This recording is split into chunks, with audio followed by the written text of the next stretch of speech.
Well, imagine an idyllic scene here, lakeside resort and hotel near a lake called Karga, not far from the centre of Kabul, gripped by panic at midnight Thursday night, the equivalent of Saturday night in terms of celebration in many Western cultures. The Taliban storming this hotel called Hotel Spozhmai, it appears taking at least 30 people there, hostage Afghan civilians. Police arrive on the scene, a standoff ensues, but they don't begin their assault until dawn, trying to avoid civilian casualties. That gun battle now has been raging for a number of hours. We understand that the 3 security guards at the hotel are dead. 2 of perhaps the 5 militants that attacked are also dead, along with 1 policeman. An ISAF helicopter being seen hovering overhead, and ISAF troops in support, but this slow standoff ensuing in an area which otherwise would have been associated with idyllic beauty and rest, to a degree, a leisure spot. The Taliban have claimed responsibility for this attack, saying that this is a place where anti-Islamic activities and debauchery, to quote them,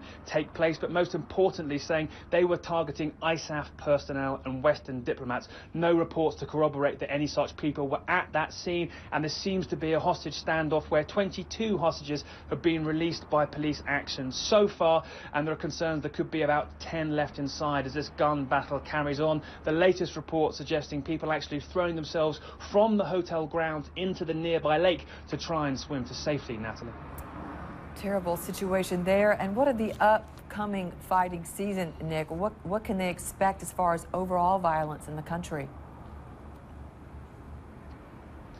Well, fighting season is well underway here. That's the summer months in which violence picks up here. ISAF's own numbers suggest that this April was more violent than last April, showing an uptick against the general trend, they point out, of decreasing violence across the country. This is particularly significant in many ways because ISAF measure violence in terms of attacks against their own troops, and there are many less ISAF troops in country than there were last April, but there hasn't been a kind of concomitant decrease in violence. So it's hard to work out precisely what pattern of violence we're seeing across the country because of all these conflicting numbers. But troublingly, Afghan President Hamid Karzai came out last week addressing the Afghan parliament, saying that attacks on Afghan troops were up, and saying, most shockingly, that every day 20 to 25 Afghan soldiers die in violence from militants, which of course will make many concerned that in the future ahead, as ISAF draws down quickly, Afghan security forces taking over security in the country are going to have a really tough task ahead.